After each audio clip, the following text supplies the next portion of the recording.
Hello student, myself Neeraj Singh and welcome in Incredible Physics and Chemistry by Neeraj Singh। तो जैसे कि student इस आज के चैनल में मैं क्लास 12 और कॉम्पिटिटिव एग्जाम देने वाले स्टूडेंट्स के लिए मैं लेक्चर दे रहा हूँ। तो आज का जो टॉपिक है स्टूडेंट वो है इलेक्ट्रिक फील्ड एट एडेक्सियल और ब्रॉड ऑन और equatorial position due to a dipole. देखिए मैंने आप इससे पहले वाले लेक्चर में अपने में एक्सियल पोजीशन में इलेक्ट्रिक फील्ड फाइंड आउट करने मैंने कर लिया था। आज मैं ये एडेक्सियल ब्रॉड ऑन या इक्वेटोरियल पोजीशन में, ये पहले आपको फिर से समझाते हैं। देखिए आप डायग्राम ये देख सकते हैं, ये डाइपोल है, आप देख रहे हैं इलेक्ट्रिक डाइपोल है, ये नेगेटिव है ये पॉजिटिव है और इसके ठीक सेंटर से आर डिस्टेंस में एक आर खींचा। तो जो एक्सिस में जो पॉइंट था P1, इसका तो मैंने कल आप लोगों को इससे पहले वाला जो लेक्चर था उसमें मैंने आपको एक्सप्रेशन डिराइव कर दिया था। आज जो है इसको ठीक पूरा 90 डिग्री स्वीप करके ये P2 पोजीशन आया। देखिए P2 पोजीशन है, ये जो पोजीशन होती है ये जो आपके एक्सिस के ठीक 90 डिग्री पे होती है। तो इस पोजीशन को बोलते हैं एड एक्सिस। क्या बोलते हैं इसको? एड एक्सिस। ठीक है, ध्यान रखिएगा। तो एड एक्सिस ये पूरा जो व्हाइट बोर्ड से निकल के पीछे से निकल के फिर ये मतलब पूरा ये ऐसे करके निकल रहा है, राइट। ये पूरा एक तरह का प्लेन है, सर्कुलर, इक्वेटोरियल भी बोलते हैं इसको क्या बोलते हैं? इक्वेटोरियल बोलते हैं। ब्रॉड ऑन ये एड एक्सिस। तो ये जो पी पॉइंट होता है, इस पी पॉइंट ये P2 करके दिखाया, ये ठीक एक्सिस के ठीक 90 डिग्री में था। ये पोजीशन ये वाली कहलाती है। तो इसमें P2 यानी कि एडेक्सियल, ब्रॉड ऑन और इक्वेटोरियल पोजीशन। आज में यहाँ पे एक्सप्रेशन हम लोग फाइंड आउट करेंगे इलेक्ट्रिक फील्ड को due to the electric dipole. Okay student, अब जैसे सपोज देखिए आप ये डाइपोल आप देख रहे हैं, यहाँ पे ये नेगेटिव क्यू है और ये पॉजिटिव क्यू है। स्टूडेंट आप लोग ध्यान से देख रहे हैं, इसका टोटल डिस्टेंस कितना 2L है और इस इलेक्ट्रिक डाइपोल का जो इलेक्ट्रिक डाइपोल मोमेंट है वो P देखिए आप देखा है, ये नेगेटिव से पॉजिटिव डायरेक्शन में देखिए यू दिखाया गया है। ठीक है, अब क्या है स्टूडेंट की ये मिड पॉइंट से इसकी आर डिस्टेंस में P पॉइंट है, आपको दिख रहा है यहाँ P पॉइंट दिख रहा है और P पॉइंट में ये जो नेगेटिव चार्ज इसकी इलेक्ट्रिक फील्ड डाउनवर्ड डायरेक्शन में होगी, दैट इज E1। और ये जो प्लस क्यू है इसकी अवे होगी। आप जानते हैं कि प्लस चार्ज से इलेक्ट्रिक फील्ड अवे होती है और नेगेटिव चार्ज से इनवर्ड होती है। तो ये इनवर्ड है यानी E1 और E2 अवे है। लेकिन एक चीज ध्यान रखिएगा स्टूडेंट, Q की वैल्यू दोनों जगह मैग्नीट्यूड बराबर है, बस नेचर अलग है, एक प्लस एक माइनस है और इनका डिस्टेंस बिल्कुल बराबर है। अब आप डिस्टेंस कैसे निकालेंगे? आप देख रहे हैं स्टूडेंट, ये आइसोबाइलेटरल वाली पोजीशन में है यानी 90 डिग्री पे है, इसे आइसोबाइलेटरल होता है। आइसोबाइलेटरल में क्या होता है कि ये जो लाइन है ये परपेंडिकुलर और ये क्या होगा? बेस लाइन है और यहाँ पे एंगल आप देख रहे हैं थीटा है। ठीक है, तो ये बेस लाइन ये परपेंडिकुलर, तो ये हाइपोटेन्यूज वाला हमने फॉर्मूला पाइथागोरस का लगा दिया। तो पाइथागोरस का फॉर्मूला पता चल गया होगा आपको, r square plus L square का होल पावर 1/2 या अंडर रूट बोले या 1/2। तो ये हमने लिखा है r square plus L square की होल पावर 1/2। ये दोनों तरफ बिल्कुल सेम डिस्टेंस है और आप जानते हैं जब डिस्टेंस सेम होता है और आपके क्या कहते हैं चार्ज की मैग्नीट्यूड सेम होता है तो इलेक्ट्रिक फील्ड को बराबर होगी। तो यानी ये बात क्लियर होगी। E1 E2 दोनों आप देखिए यहाँ पे देख रहे हैं E1 और ये E2 दोनों बिल्कुल बराबर होंगे और क्या होगी value 1/4πε0 Q/r² plus L square ये होगा, क्योंकि होल स्क्वायर होता है तो 1/2 जो पावर है वो कट हो जाएगी, तो ये r² प्लस एल स्क्वायर है। ये E1 E2 दोनों बराबर है। अब स्टूडेंट आप जैसे देख रहे हैं ये E1 देखिए, ये दिख रहा है ना E1, ये E1 हो गया, ये E2 हो गया, तो इनका रिजल्टेंट मानने वाला हॉरिजॉन्टल जाएगा। आप देख रहे हैं ये जो हॉरिजॉन्टल ये पॉइंट मैंने एक ही कर दिया, इसको थोड़ा मैग्नीफाई कर दिया। तो ये जो electric field net electric field है ये जो नेट इलेक्ट्रिक फील्ड है ये इलेक्ट्रिक डाइपोल मूवमेंट का ठीक उल्टी है। इलेक्ट्रिक डाइपोल मूवमेंट नेगेटिव से पॉजिटिव है, लेकिन ये वाली इलेक्ट्रिक फील्ड जो है ये पॉजिटिव से नेगेटिव यानी कि इधर की तरफ है और ये हॉरिजॉन्टल बिल्कुल पैरेलल है। ठीक है, अब हमने क्या कि E1 और E2 इनके दो कंपोनेंट बना दिए, एक वर्टिकल कंपोनेंट आप देख रहे हैं और एक हॉरिजॉन्टल। वर्टिकल कंपोनेंट आप लोग जानते हैं उसमें साइन थीटा चलता है क्योंकि वो एंगल के अपोजिट परपेंडिकुलर डायरेक्शन में होता है और ये जो बेस लाइन में होता है that is a cos component.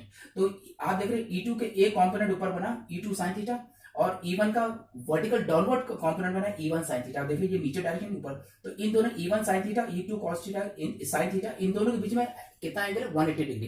तो यानी दोनों अपोजिट है और दोनों बराबर भी है, ये दोनों बराबर, तो दोनों आपस में क्या कैंसिल करें, तो E sine theta and E2 sine theta cancel two each other, ये दोनों आपस में कैंसिल कर देंगे। बाकी बचा E1 कॉस थीटा और E2 कॉस। देखिए आप देख रहे हैं दोनों बिल्कुल हॉरिजॉन्टल लेफ्ट साइड की तरफ जा रहे हैं, E1 कॉस थीटा और E2 कॉस थीटा, ये दोनों जो है सम जो है इसके बराबर होगा। तो ये हमने लगा दिया हमने E बराबर E1 cos theta plus E2 cos theta, आपको समझ में आ गया। और E1 E2 दोनों बराबर आप देखते हो, E1 E2 दोनों बराबर ये चीज है। इसमें cos थीटा कॉमन करके हमने पूरा सॉल्व करा, ये देखिए आप देख रहे हैं पूरा देखिए और आपको ये देखिए यहाँ पे सॉल्व कर दिया, cos थीटा कॉमन हो गया और ये 2q cos theta 4π/4πε0 r² plus L square हो जाएगा। अब स्टूडेंट आप ये चीज यहाँ प्रॉब्लम आई, cos थीटा कैसे निकालेंगे? आप जरा डायग्राम देखिए, आप जानते हैं cos थीटा बराबर होता है base upon hypotenuse, base upon hypotenuse. तो ये जो एंगल थीटा तो बेस हो गया l और हाइपोटेन्यूज क्या हो गया r² प्लस एल स्क्वायर की होल पावर 1/2। तो ये 1/2 cos थीटा देखिए यहाँ लिखा हुआ है, तो बेस अपॉन हाइपोटेन्यूज है। ये हमने cos थीटा की जगह रिप्लेस करेंगे तो यू विल गेट E बराबर 1/4πε0 2ql/r² प्लस l² और r² plus l² whole power 1/2। दोनों बेस नंबर सेम है, दोनों का ऐड कर दो 3/2 आ गया। तो ये हमारा जो है आपका आ गया 2ql/r² plus l² whole power 3/2 हो गया। अब ये 2ql की जगह p अप्लाई कर दी, क्योंकि आप लोग जानते हैं स्टूडेंट p बराबर जो होता है p क्या चाहिए, electric dipole moment. Electric dipole moment जो है 2ql के बराबर होता है, ये यहाँ पे अप्लाई करके ये हो जाए।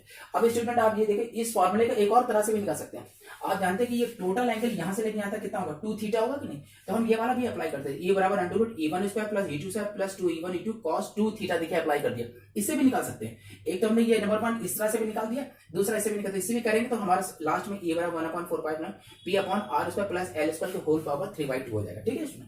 अच्छा ये तो हमारा ये, अब ये नेट इलेक्ट्रिक फील्ड है। अब ये नेट इलेक्ट्रिक फील्ड के जो स्केलर फॉर्म, तो आपको ये देख लो, ये स्केलर फॉर्म है, ये हमने कर दिया। अब इसका वेक्टर फॉर्म करना, तो E vector 1/459 p vector r² plus whole power 3/2, ये वेक्टर फॉर्म में हो गया। ठीक है। अब अगर ये वेक्टर फॉर्म आप जानते हैं कि स्टूडेंट की p वेक्टर बराबर p into p unit vector होता है, तो ये p वेक्टर की जगह हमने p into p unit vector इसकी जगह रिप्लेस कर दिया। ये रखा ना p वेक्टर, इसकी जगह तो p इंटू p, तो ये हमारा जो फॉर्मूला बना, ये बना यूनिट वेक्टर फॉर्म में हो गया। Okay student. अच्छा एक चीज आप लोग जानते हैं स्टूडेंट, डायपोल का जो स्टूडेंट ये जो मिड लेंथ होती है l, इसकी वैल्यू r से, ये जो r है इसकी कंपेयर ये बहुत छोटी होती है। तो देखिए l is very less than r, तो अंडरस्टूड l² तो और भी लेस देन हो जाएगा r के। तो ये तीनों फॉर्मूले जहां जहां l² लिखा है इसकी जगह हम लोग 0 रख देंगे। क्या रख देंगे? 0, यानी कि l² को लगभग हम किसके बराबर मान लेंगे? 0 के बराबर। तो ये हमारा फॉर्मूला बनेगा। स्केलर फॉर्म में क्या बनेगा? 1/4π0 p/r³ और वेक्टर फॉर्म में 1 माइनस लगे, देखिए माइनस लग गया। माइनस क्यों शो कर रहा है? माइनस ये शो कर रहा है कि ये p और ये नेट e दोनों अपोजिट डायरेक्शन, ये देखा रहे, e vector and p vector दोनों अपोजिट होते हैं, इसलिए देखिए आप देख रहे हैं यहाँ माइनस आया और यहाँ पे भी देखिए दोनों जगह माइनस माइनस लिखा हुआ है। जब वेक्टर फॉर्म में या यूनिट वेक्टर फॉर्म में लिखते हैं तो निगेटिव जरूर लिखा जाएगा। उससे ये पता चले कि जो नेट इलेक्ट्रिक फील्ड है वो इलेक्ट्रिक डायपोल मोमेंट के ठीक अपोजिट डायरेक्शन में, ये चीज ध्यान रखेगा स्टूडेंट। इसलिए देखिए यहाँ पे भी निगेटिव लेगा और यहाँ पे भी निगेटिव।